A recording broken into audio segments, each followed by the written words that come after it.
Ang taong bayan nagtataka kung bakit sa gitna ng pandemya, yan ang inuuna. Yan ang pinaprioritize. Habang ang buong mundo nakatuon sa paglaban dito po sa pandemya.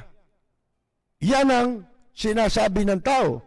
At sinasabi ni Pangulong Duterte, wala raw pera siya. Kala mo kanya yung gobyerno eh. Wala na akong pera eh. Alam pera, gobyerno. Mga kaibigan. Kaya hindi matutulungan na mga tao. Walang pera, gobyerno eh. Magkano yung project na yan?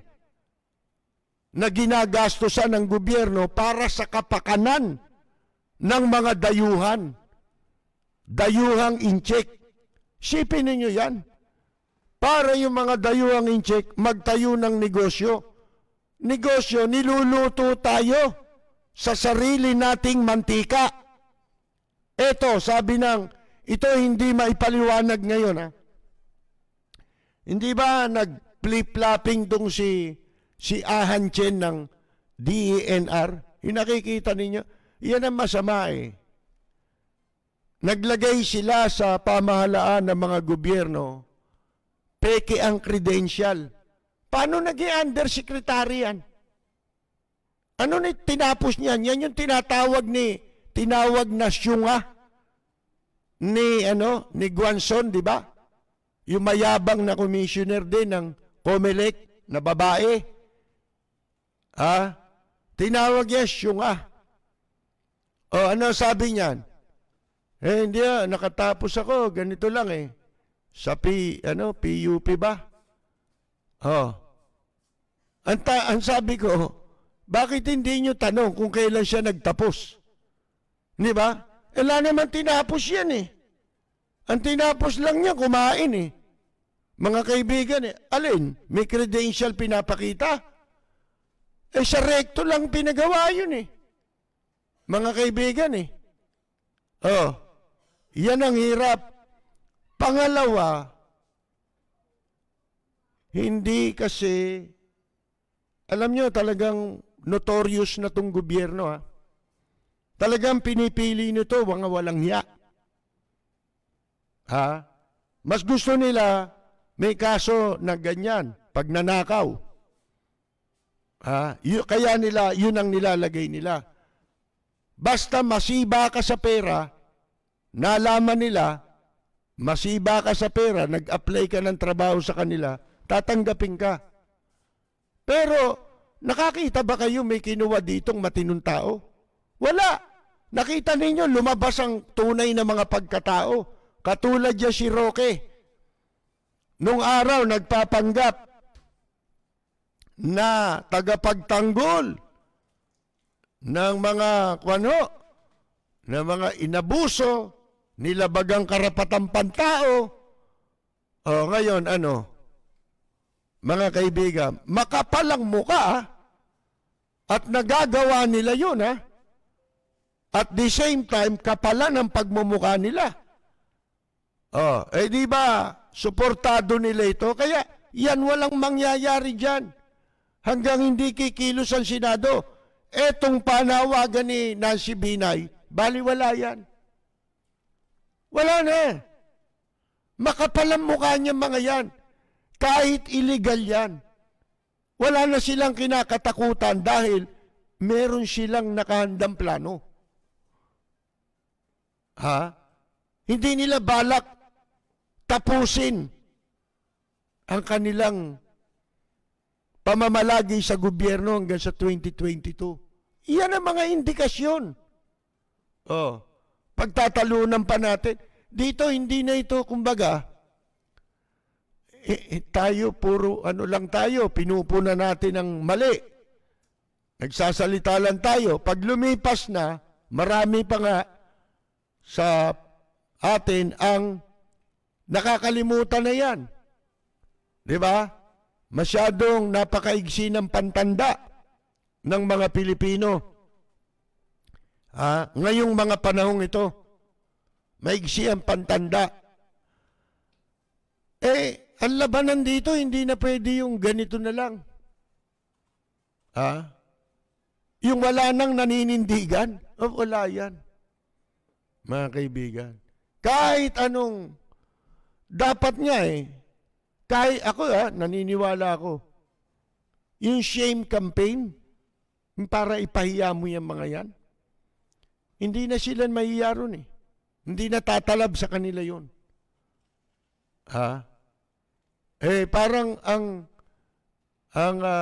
alam nating labang, kilitian lang. Panlangit lang yun. Yung gera, pag nangyari sa langit, kilitian lang. Di ba? Pwede ba yan? Mga kaibigan, dito?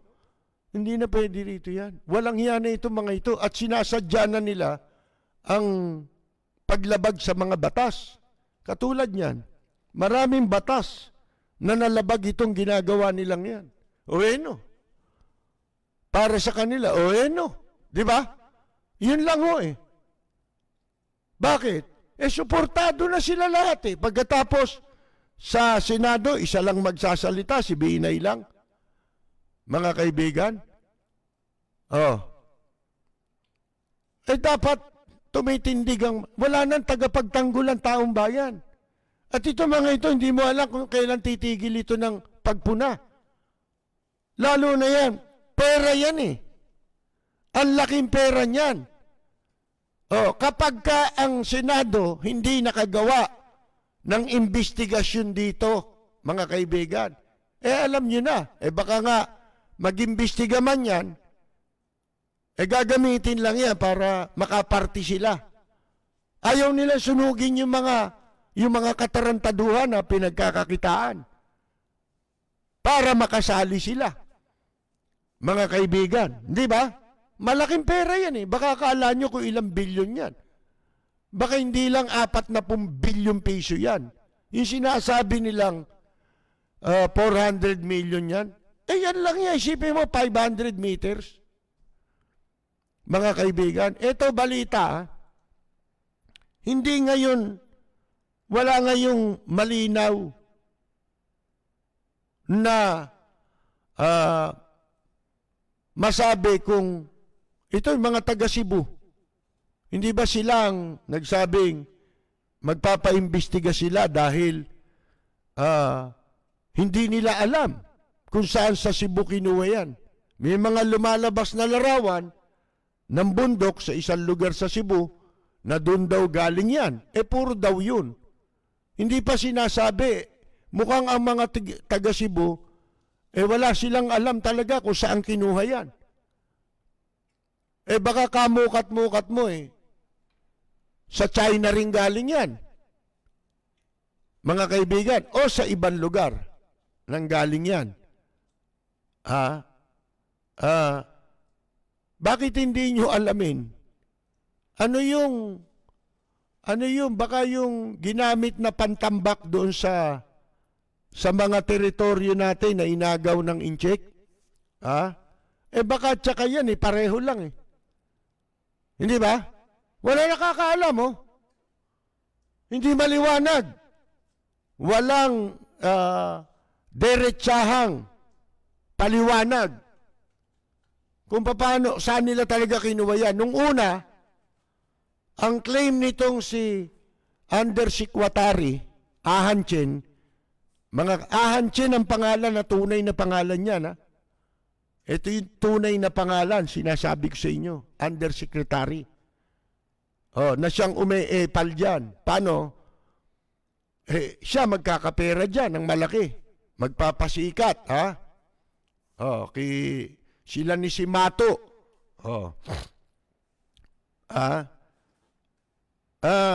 Ano sabi nung una? Kinuhaan niya sa Cebu. Bakit nung bandang huli? Sinasabi niya, hindi niya raw alam kung saan. Hindi na niya alam. Tamo ang mga panloloko, mga kaibigan. Kasi, sabi ko nga kanina, mahilig kumuha itong gobyerno, basta walang hiya ka sa pera. Nako. may track record dyan eh. Lahat ng may track record. Masamang track record pagdating sa pera. Sa illegal. Kukunin ka ng gobyerno. Basta sindikato ka. Sabi nga it takes two to tango. Yun mga kaibigan. So, ito, ako naniniwala ako, baliwala ito, mga pagpunan ninyo, pagpunan natin dito, wala yan. Sobra na itong kawalang-yaang ito mga kaibigan dumulog sila sa Korte Suprema, tuloy naman niyang hanggang hindi nagdidesisyon ng Korte Suprema, lalo ngayon. Ano ba ikakatakot nila sa Korte Suprema? Overwhelming majority ng mahistrado sa Korte Suprema. Sino ba nag-appoint? Hindi ba na-appoint lahat siya sa kasalukuyang administrasyon? Wala na ho mga kaibigan Kumbaga, lalabas na lang itong mga pagpunang ito sa bandang huli na na lang, para ka na lang nang-aalas ka. Kasi binabaliwala na ang batas Mga kaibigan, alin ang pinagmamalaki nilang pinayagan ng Korte Suprema? Walang sinasabi doon na maglagay kayo ng boulder, ng dolomite boulder. Wala yun, wala sa kalikasan yun. Ang sinasabi ng Korte Suprema doon sa writ of kalikasan na yun, inuutusan ng mga local government official na i-rehabilitate. Linisin ninyo. Di ba? Nung panahon ni Mayor Lim, di ba? Linggo-linggo, nandiyan si Mayor Lim. Lalo pag bumagyo. Nililinis yan, mano-mano pa nga Paano? Walang technology tayo para dyan Hindi technology ang ginagawa nilang yan. Pera yan na maliwanag, mga kaibigan. Kasi sabi ni Vice President Leni Robredo, paano yung nagagawa yan na nasa tayo? Sa kalagitnaan tayo ng pandemya.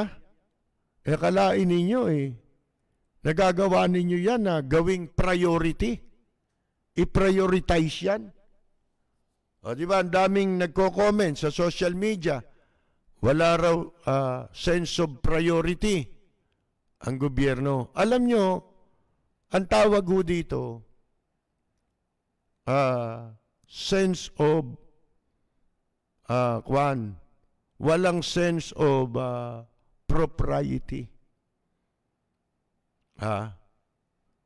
Halimbawa, dito sa harap ng pandemya, ang dapat, tama yun yung sinasabi ni Vice President Leni Robredo na bakit uunahin yan? Yun, ang tawag doon, bakit mo ipaprioritize yan, yung sense of priority? Hindi naman natutugunan ng gobyerno.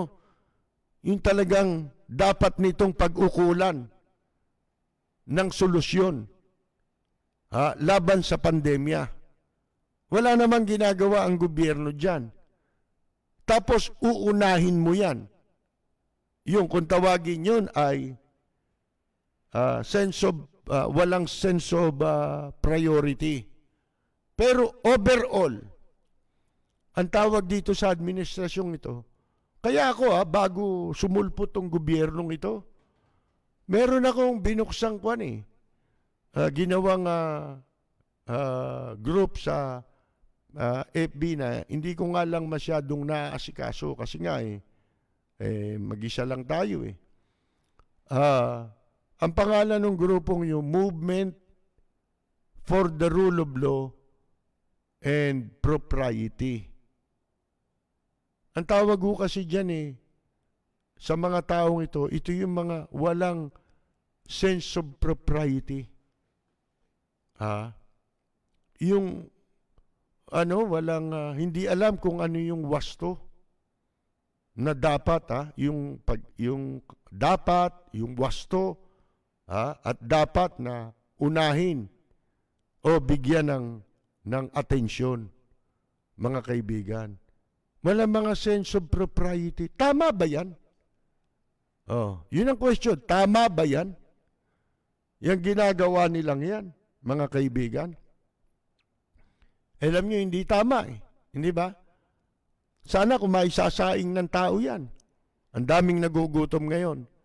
Meron nga tayong natanggap na balitang nangyari dyan sa Mega Mall yata.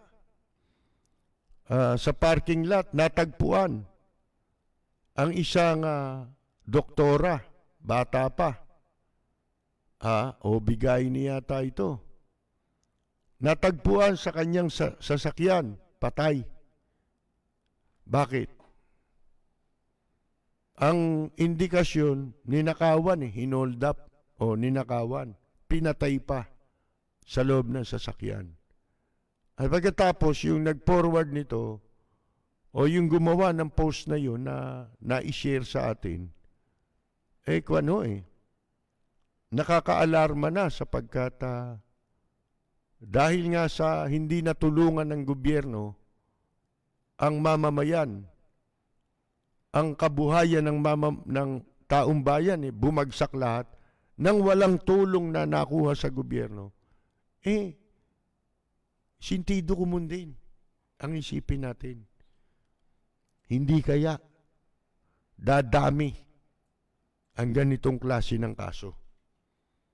Yun yung sinasabi ho na ang taong walang batas, walang nakikilalang batas, ang taong nagugutom.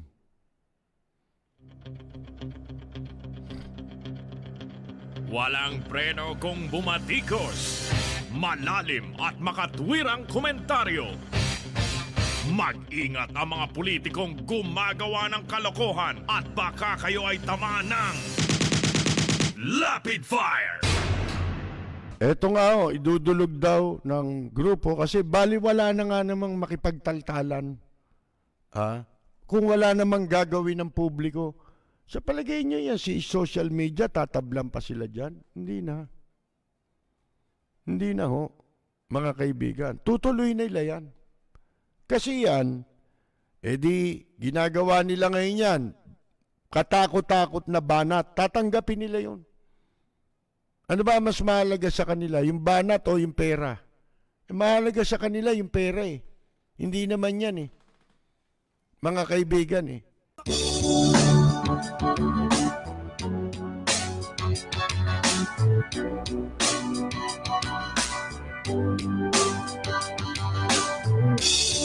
Kay sarap kumain ng rice, pero can afford the price. Kanig gulay at fish, gasolina, dilis, mga presyo'y kakainis. Hay! Bakit ba tayo'y naghihirap? Habang ang iba'y napapasarap. Kahit anong sikap hanggat may mga kurap na ang business nila ay crime. Kukurakot sila doon sa left, kukurakot din doon sa right. Ang dasal ko lang, bagutin sila tonight. Kawatan ng money, money, money. Ay naku, kayo ay huling, huling, huli. Mga adik sa pera, gaman sa kwarta. Tigilan nyo na ang mag-siting, pagkat kayo na ay booking, wag galit sa pera. Baka kayo makarma. Lagi na lang nagko-compromise, kahit gusto pa ng extra rice. Ang kita'y maliit, laging kapos sa budget. Ako ay nabubwisit. Shit! Bakit ba tayo'y naghihirap? Habang ang iba'y napapasarap. Kahit anong sikap hanggat may mga kurap na ang business nila ay crime. Kukurakot sila doon sa left, kukurakot din doon sa right. Magdasal tayo, pagungutin sila tonight. Kawatan ng money, money, money. Ay naku, kayo ay huling, huling, huli. Mga adik sa pera, gaman sa kwarta.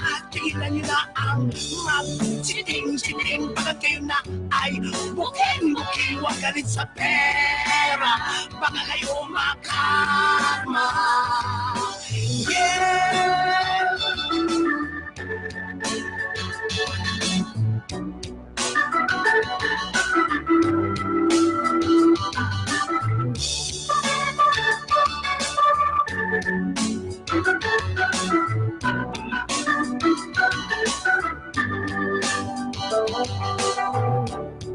Kukurakot sila dun sa left, kukurakot din dun sa right, ang dasal ko lang bangungutin sila tonight. Kawatan ng money, ay naku kayo'y huling, mga aling sa pera, gaman sa kwarta. Tigilan nyo na ang mag-chiting, pagkat kayo na ay booking, wag ka rin sa pera, baka kayo makarma. Kawatan ng money, ay naku kayo ay huling, mga aling sa pera, gaman sa kwarta. Tigilan nyo na ang mag-chiting, pagkat kayo na ay booking, wag ka rin sa pera, baka kayo makarma. Kawatan ng money, ay naku kayo ay huling, mga adik sa pera, gaman sa kwarta.